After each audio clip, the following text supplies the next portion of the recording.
આવવાનું હતું.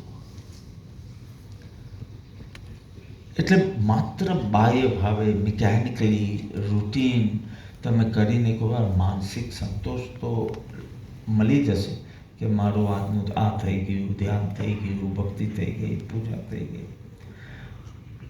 પણ તમને તરત ખ્યાલ આવશે કે નાનકડી ઘટનામાં, એટલે સંસારની બધી જ ઘટનાને જ્ઞાનીઓ નાની જ કહે છે, જેટલો તમારો મોહ વધારે એટલી તમને એ જ ઘટના મોટી લાગે.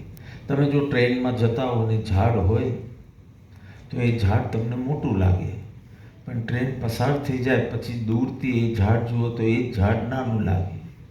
તમે મોક્ષ માર્ગમાં આગળ વધતા હો તો તમને બધા જ પ્રસંગો નાના લાગે. તમે મોહમાં ફસાઈ ગયા હોય તો તમને બધી ચીજ આઘાતજન્ય લાગે. ભગવાન મહાવીરના કાનમાં ખીલા ઠોકાયા તો બી કંઈ બહુ મોટો ફેર પડ્યો નહીં. અને આપણે તો માત્ર કોઈક 5 વર્ષ પછીની ખાલી કલ્પના કરીએ એમાં અત્યારથી દુઃખી થઈ જાય, આર્ત ધ્યાન, રૌદ્ર ધ્યાન કરવા લાગે. એટલે આ મોહનો પ્રભાવ છે અને એનાથી મુક્ત થવા માટે જ તો આ સ્વાધ્યાય વગેરે કરીએ છીએ. થોડા વર્ષ પહેલાં મદ્રાસ મટી ગયું, ચેન્નાઈ. હું તો બહુ ખુશ થઈ ગયો, લાવ ચેન્નાઈ જોવા જઈએ. ચેન્નાઈ ગયો તો બધું સેમ.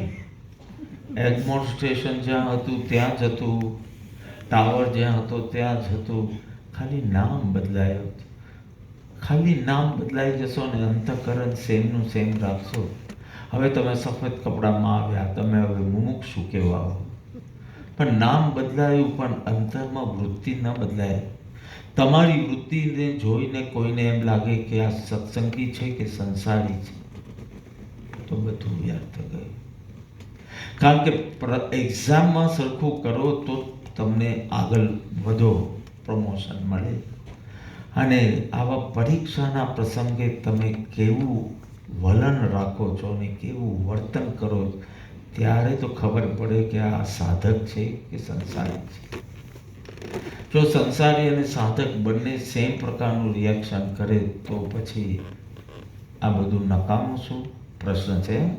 પહેલા ભાઈએ તો કેટલા બધા પ્રશ્ન કરી દીધા, એમાં તો મારો બી પ્રશ્ન છે કે આ બધું શું સત્સંગનો કોઈ રંગ જ નથી? જો રંગ લાગ્યો હોય તો વિચારનું ફળ નથી, દશાનું ફળ છે. વાતોની તો વાત જ કરી નથી કપાવદે, પણ કીધું વિચાર બી તે કર્યા હશે એનું ફળ નથી, દશાનું ફળ છે. પ્રસંગે તારું ચિત્ત કેટલું સમાધાન કરીને સમાધિમય રહે છે ત્યારે તું સાધક બને છે. એટલે આપણું અહંકારી મન એવું છે ને કે ક્યારે પણ કોઈ દુઃખ પડે તો એ માનવા જ તૈયાર નથી કે આ મારા કારણે. અહીંયા બોધ તો કહે છે કે તું જ દુઃખ ઉપાર્જન કરનાર છે, તું જ સુખ ઉપાર્જન કરનાર છે, તું જ તારો શત્રુ છે અને તું જ તારો મિત્ર છે. આ સંસારમાં કોઈ તારો શત્રુ કે મિત્ર થઈ શકે નહીં, તું જ તારો. પણ આપણું અહંકારી મન એ માનવા તૈયાર નથી. બીજો, બીજી કે બીજું, ત્રણે લિંગ બોલી ગયો. બીજો, બીજી કે બીજું. બીજું કંઈ મારા દુઃખ અશાંતિનું કારણ છે. બીજી એટલે કે કોઈ પરિસ્થિતિ મારા દુઃખનું કારણ છે. બીજો એટલે કોઈ વ્યક્તિ મારા દુઃખનું કારણ છે. આના જેવું ગાઢ અજ્ઞાન કાંઈ નથી. કેમ મેરુ પર્વત જેટલા ઉગમોપતિ વ્યર્થ ગયા અને કેમ 10 પૂર્વનું જ્ઞાન હોવા છતાં, એટલે કેટલો બધો શુદ્ધનો અભ્યાસ અને છતાં કેમ નિગોદ ભેગો થયો? કારણ કે હજી બીજું જ લાગે છે દુઃખનું કારણ. કાં તો પ્રત્યક્ષ કારણ મળી જાય તો સીધી આંગળી કરી દે કે આના કારણે હું દુઃખી થયો કે અશાંત થયો. કોઈ ન મળે,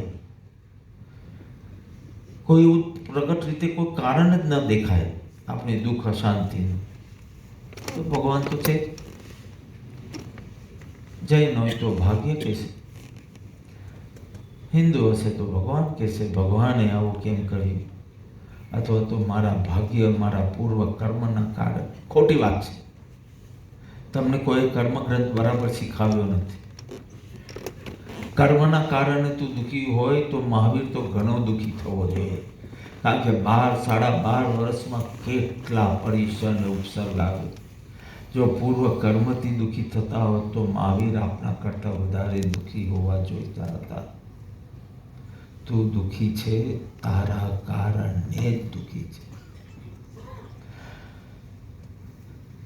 એક દુકાન હતી,